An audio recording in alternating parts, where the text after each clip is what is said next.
Nous avons accordé suspendre l'aide budgétaire et aussi l'aide, la coopération qui ne touche pas directement la population. It's very interesting that the EU are shifting ground. They now understand whether they understood before they wanted to just sanction Niger. Blanket sanctions do not work, especially in this situation.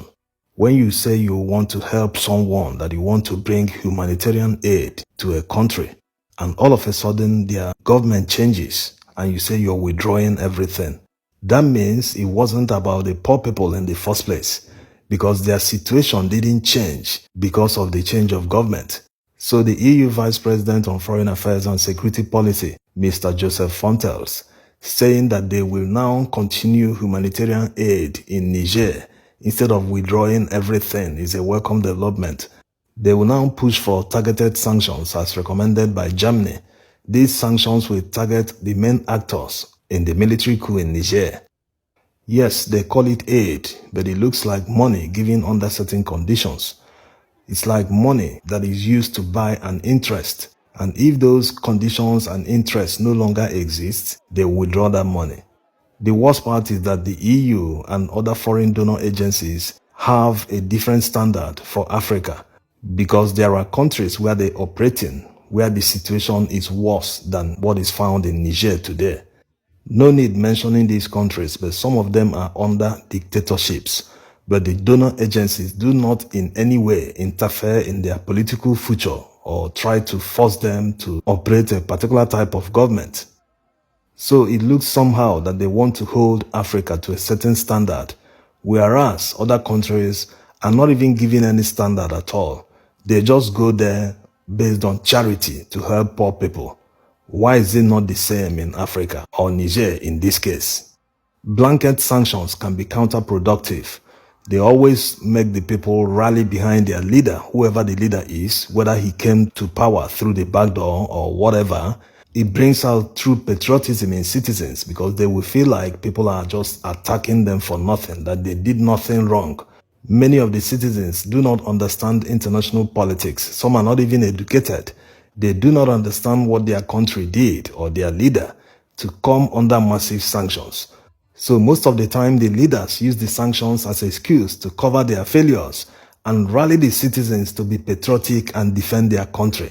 Look at what is happening in Russia. Despite all the sanctions on them, they still found a way to keep moving. And it proves that it's not effective. They are making a point saying, hey, no matter how you sanction us, we will keep going. We will never bow, you know. So whatever humanitarian aid the EU is bringing to Niger, Nigerians are saying today they don't want it anymore. Please keep your aid. We are mature to deal with our problems. We can solve our problems by ourselves. Let's listen to this lady.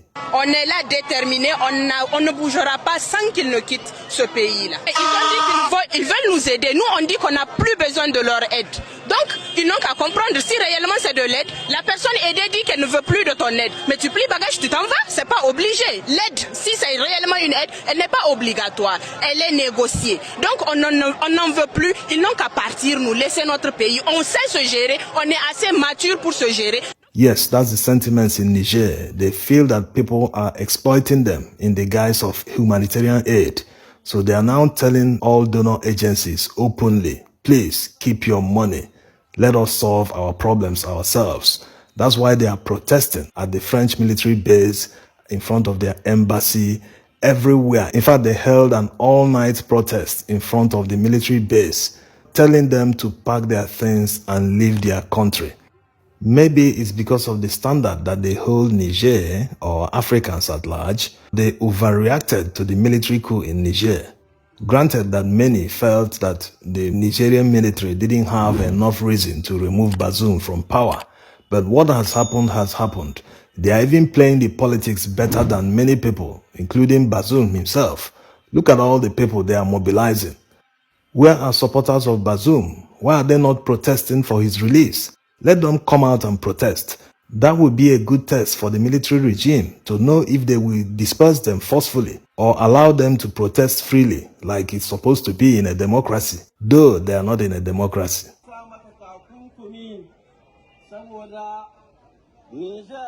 Surprisingly, when you look at the EU's response to the coup in Gabon, despite condemning the coup, they still accepted that it was sort of legitimate.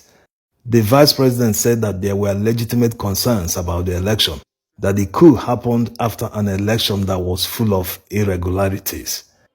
So these are part of the many climb downs that are expected as people are now faced with the reality that Bazoum may never be reinstated. The ship has sailed, and ECOWAS can't do much for anyone in the face of the heavy opposition to the use of military force. Even the African Union is not in support of any invasion of Niger. So no backing. ECOWAS can't help the EU or France. Maybe that's why France is being defiant. They don't want to evacuate their embassy. They are looking for a way out, an excuse to start any sort of military intervention in Niger.